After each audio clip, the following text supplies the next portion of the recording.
Hello, Packers fans, wherever you may be. It's time for another edition of the Pack Attack Cast. Very excited and concerned about the game against the Eagles all at the same time.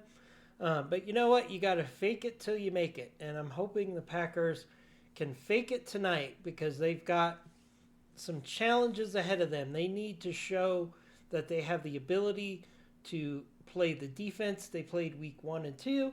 They need the ability to play the offense that they played against Dallas without giving up the points. It's going to be a very interesting matchup. We've seen both the Eagles and the Packers, have bad losses. So it's going to be all about which team comes to play tonight and which team is going to be the leader at the end of the game. It's going to be hopefully a close game. I'd love it if the Packers won 40-3 or something like that, but that's not likely to happen. I think if the Packers are going to win, this is going to be a close nail-biter game. So we're going to have to see what the Packers can do to increase their chances of winning. They have some things to their favor, like they have home field advantage. They have the fact that the Eagles had to travel. I think the Packers fans are going to come out in huge numbers tonight, but they will turn on the Packers if the Packers struggle in this game. We saw that in the Panther game. They were very quiet. We need the Packers fans to really come out big tonight.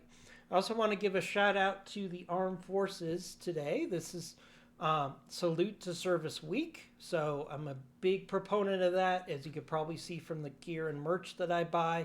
I heavily favor the Salute to Service brand for the Packers and the NFL.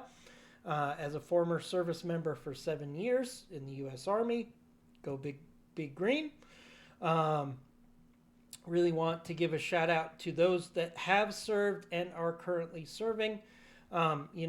It's not just about the cool merch. It's about the fact that the NFL and the fans really want to support the armed forces. We saw a lot of that in the games over the weekend. Hopefully we'll see that again on Monday night for the Packers.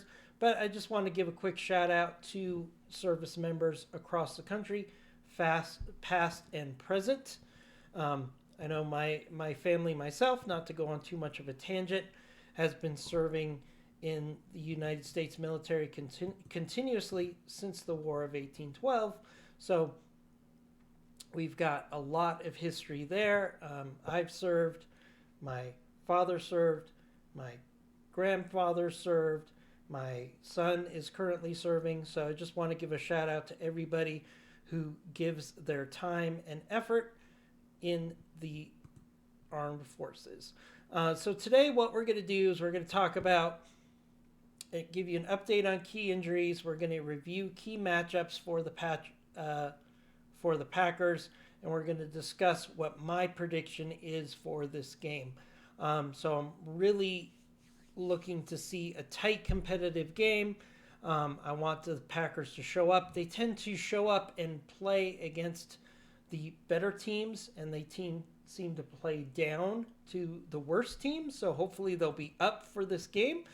There's the revenge angle. There's the fact that the Eagles are the team to beat in the NFC. There's a lot of reasons for the Packers to get up in this game. If they can't get up for this game, then we've got bigger problems. And this might not just be the year for the Green Bay Packers. So we have to be honest about that. So what I'd like to do now is switch over to the injury report. So let's take a look at the injury report. The injury report does not favor the Packers in this game. So let's switch over to that injury report. So I've gone over this several times this week, so I'm just going to focus on the highlights here. Aaron Banks, full participation on Saturday. That's a great improvement. Edrin Cooper, full participation on Saturday. That's a big improvement. Then we have Matthew Golden, limited participation on Thursday, did not participate Friday or Saturday. he is considered questionable. I think Matthew Golden truly is a game time decision in this game. I think it's going to come up to game time, whether he's fit enough to play, and then whether he can make it through the whole game. The Packers could really use Matthew Golden in this game. The wide receivers are the story for the injury report. So we're going to have to watch that very closely. If Matthew Golden can't play, then the Packers are going to be very thin at wide receiver, and that's really going to impact their chances of success tonight. Kamal Hadden, limited participation on... He was fine on Thursday and Friday, and then limited participation on Saturday. Now, I know Kamal Hadden has not gotten on the field yet really this year, but I expect him to be a factor in the defense this week. We are very thin at the cornerback position, so it's going to be all hands on deck at cornerback, so hopefully Kamal Hadden will be available. Malik Heath, limited participation on Friday and Saturday. He is a big part of the offense because we have thin depth at wide receiver, plus the fact that Malik Heath is one of the better blocking wide receivers for the Packers, and I think the Packers are going to have to run the ball to win this game, no doubt about it. So Malik Heath is being very important. We know Nate Hobbs is going to be out for this game. Josh Jacobs, full participant on Saturday. Brandon McManus, full participant on Saturday. He will be your kicker after fully participating all days this week. This could be the make or break game for Brandon McManus. He needs to make every one of his kicks. He needs to make every special teams play he can make, not only for the Packers to win, but possibly to stay on this team, because he's had some serious injury issues the last couple weeks that I would argue were a big part of why the Packers didn't win. So we're going to have to watch that very closely. Micah Parsons, pectoral illness, limited participation all 3 days. We know Micah Parsons is a gamer and he loves to show up in big games. And this is the biggest game of the year for the Packers, except for Thanksgiving against the Detroit Lions. This is the second biggest game the Packers have left, and I think Micah Parsons will be out there and participating. I don't think he's not listed as questionable, so I'm expecting him to play. But with an illness, you might see him take a few more snaps on the sideline, which means the rest of the team has to step up when Micah Parsons is not in the lineup. Zach Tom is truly questionable. He had 3 days of limited participation. I think Zach Tom will try to make a go because he knows how important this game is, but he could be knocked out of this game if his back flares up. So watch that very closely. Kennard is probably your key backup to watch if Zach Tom either can't play or he's pulled out of the game. So watch that very closely. Lucas Van Ness is out this week. Quay Walker, full participation on Saturday. That is big because him and Cooper need to stop Saquon Barkley and from making big plays. We need sure tackling from Quay Walker this week. He needs to stop Saquon Barkley from turning a 5 to 10 yard run into an 80-yard run, which is one of Barkley's signatures. We have to avoid the big play for the running game for the Eagles to stay in this game. Christian Watson will be fine. He's on a limited snap count, but given the wide receiver situation in this game, I expect Christian Watson to play 80 to 90% of the snaps. I think Christian Watson will be out of the game in clear running situations when he's not in the game. If the Packers are passing, Christian Watson has to be in the mix or we will not win this game. Donatavian Wicks, limited participation all 3 days. He is questionable.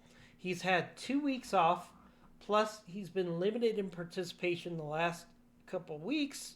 So in practice, so I do expect Wicks to play in this game. It's whether he can go the distance, and he's going to be very important because we need as many wide receivers and as many big plays as possible. Savion Williams, limited participation on Saturday and Friday. He is questionable for this game. Another big factor in this game is whether we can get any wide receivers with playmaking ability out there to make big plays. Colby Wooden, full participation on Saturday. That's really good news because when he went out of the game against the Panthers were running the ball at will against the Packers. So we got to watch that very closely. Expect Colby Wooden to be back to being very efficient at defensive tackle. For the Eagles, okay, Saquon Barkley playing. Bennett, the cornerback, is questionable. This is going to be really big for the Packers. We've got weakness against weakness in this game, okay, for the Packers offense. We've got injury-riddled wide receivers against injury-riddled cornerbacks for the Eagles. This is going to be a really big part of the game. Which of those squads can step up? Can the Packers wide receivers step up even though they're injured and make plays? Or will the cornerbacks win the game for the Eagles? That's really what it comes down to. The center for the Eagles, Cam Jurgens, is going to be out. That is important to watch because that's really going to impact the depth of the Eagles. And we know how important the center is for the offense. Don't be surprised if Micah Parsons lines up inside several plays in this game and tries to put pressure on whoever is the backup center for the Eagles. And we've got Willie Limpkin at guard center. He's a swing player, depth player. He's questionable. And we have Nolan Smith, who participated fully for 3 days, so I expect him to play for the Eagles. So that's what we have for the injuries. Once again, this doesn't favor the Packers. But I will say this. We've always talked about the Packers having great depth at the wide receiver position. We've talked about them having depth at offensive line. That depth needs to surge up and have a really big game, or it's going to be a long night for the Packers tonight.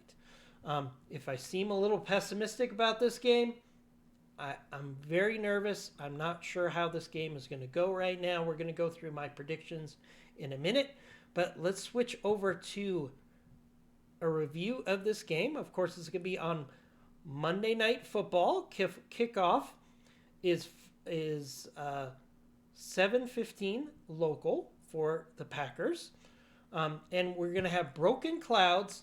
It's going to be cold enough to snow, so perhaps we will get some frozen tundra in this game. But I would actually argue that bad weather actually favors the Eagles with their better running game. So we might want to hope for not frozen tundra tonight, if that makes sense. Let's look at the team metrics here. Power rankings, Packers are 4th, Eagles are 7th. On defense, Packers are 12th, Eagles are 11th. Offense, Packers are 4th, Eagles are 6th. So this is a very balanced matchup all across the board here. Both teams would probably like to run the ball more, but they tend to get into passing situations. They are about 40-60 run to pass, both teams. If the Packers can get that closer to 50-50 and be successful, that will heavily favor the Packers at home. Quarterback consideration, this is pretty much a wash to me. I would argue that Jordan Love is better at making the big plays, but we know Jalen Hurts is really good with his legs. So it's really going to be a balanced matchup between these two quarterbacks. I would argue whichever quarterback has a better game is probably going to win the game for his team. So not a lot to say there. We've already looked at the injuries. Let's look at the lineups for this game. Let's start out with the Packers on offense, 2 tight ends. We're going to look at the base defense for the Eagles. Okay? Blankenship has not been playing well for the Eagles, so the Packers should have opportunities to make big plays deep against this safety team. Mabuka Makuka Bua is average at strong safety, not particularly great. He's middle of the road. So again, the Packers can attack deep in this game if they have the wide receivers that can make the plays and get open. That's going to be the keys. At corner, they've got two very solid corners, especially DeJean, going up against Watson and Dobbs. I consider these to be equal matchups overall. So hopefully Watson can make some plays, Dobbs can be his consistent self, and we can keep the passing game going. On the defensive line, not as strong as it was in the playoffs last year. This is not in my opinion, Super Bowl caliber defensive line. They've got some holes, and they really struggle at getting pass rush against the quarterback without blitzing. And we know that Jordan Love is very good when he's blitzed. So hopefully Jordan Love can exploit this situation by forcing the Eagles to blitz him, and they can make big plays in the intermediate play arena. For the offensive line for the Packers, each week overall, I think the offensive line is performing better and better as they get healthier. So this is the strength of the game for the Packers. They need their offensive line to step up both to protect Jordan Love and to run the ball. This is very important for the Packers. So let's watch that. And Josh Jacobs, when he has the opportunities and the offensive line is blocking well, he can be a game changer in this game. Of course, we have Musgrave in instead of Tucker Kraft in this game as the starting tight end. We need Musgrave to make a few plays in the passing game. I don't expect big plays from Musgrave, although if it happens, that would be great. But I want to see move the change plays from Musgrave. We also have Fitzpatrick, who's a really good blocker and is surprisingly good as a receiver. So I think Fitzpatrick will get a couple plays in this game as well. Don't be surprised if we see a jumbo package in this game. I've been saying it all week long. The Packers, once they lost Tucker Kraft, need to go into a run-heavy look. It's something the Eagles have not seen on tape, and I would love to see them put an extra tackle right here instead of having a tight end and go big and jumbo and run the ball down the throat against this defensive line that is susceptible to the run. We saw that in two of their losses this year. We saw that against the Broncos and against the Giants. When the Eagles lost to the Giants, they are susceptible to big running games. So if we can control the line of scrimmage, perhaps put in an extra blocker instead of a tight end here in a two tight end formation, I think the Packers can control the line of scrimmage and time of possession in this game and give them a good chance to win. All right, let's look at Eagles personnel on nickel and three wide receiver for the Packers. When the Eagles have to bring their third cornerback in, that gives us a significant advantage in this game. So let's watch very closely and see what we can get out of three wide receiver opportunities in this game. So let's watch that very closely because I think that could be one of the keys to the game. Let's look at the Packers on defense. Wide receivers, two tight end personnel for the Eagles. Goddard is really a big threat in the long and short intermediate passing game. So look for Goddard to be covered by Cooper and Walker for the most part. And they really need to find ways to shut down the tight end in this game. When you can limit the running game for the Eagles, and Goddard does not have a big game, and you force Jalen Hurts to win the game with his arm deep, that's where the Eagles' offense can struggle. We should be winning consistently. Our defensive line should be winning consistently and getting pressure on Jalen Hurts. We need to keep Jalen Hurts in the pocket and keep him from being a runner in this game. So we're going to have to watch that very closely. Let's look at nickel and 3 wide for the Eagles. Okay. This is where the cornerback depth is really going to be tested in this game. We need Bullard to play efficiently in the slot, and we need Valentine and Nixon to hold their own against two very good wide receivers on the outside. We need Valentine and Nixon to step up big in this game if the Packers are going to win it. Their third slot wide receiver is not that great, so I think actually getting the Eagles in third and long is going to be a key to the Packers' success in this game. I talked about it in previous episodes. The tush push is going to be a big factor in this game. How do we stop the tush push? By keeping the Eagles at third and long. That takes the tush push out of the equation and forces Jalen Hurts to make a big play to beat the Packers. So I think that's a really big key to this game. So let's a good look at the matchups for this game. Now let's get to my prediction for this game. I really tossed and turned on this literally all night about whether the Packers can win this game. So my prediction assumes that the Packers do what they need to do to make this a close competitive game. If the Packers don't rise up tonight, it's going to be a long night for the Packers, but we're going to always root for the Packers to win. So my prediction for this game is somewhere along the lines of Packers 27, Eagles 23, and the Eagles are driving for a touchdown at the end of the game to win, and Micah Parsons and the defense comes up with a couple big plays to stop the Eagles from getting a touchdown at the end of the game. So that's my prediction. 27 Packers, 23 Eagles. The Packers come out with a win. Hopefully we're talking about this on Victory Tuesday tomorrow after the game.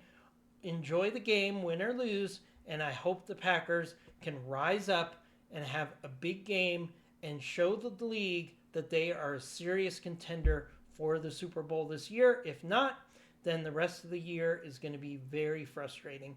As always, go Pack Go, and we'll talk to you tomorrow about the results of the game.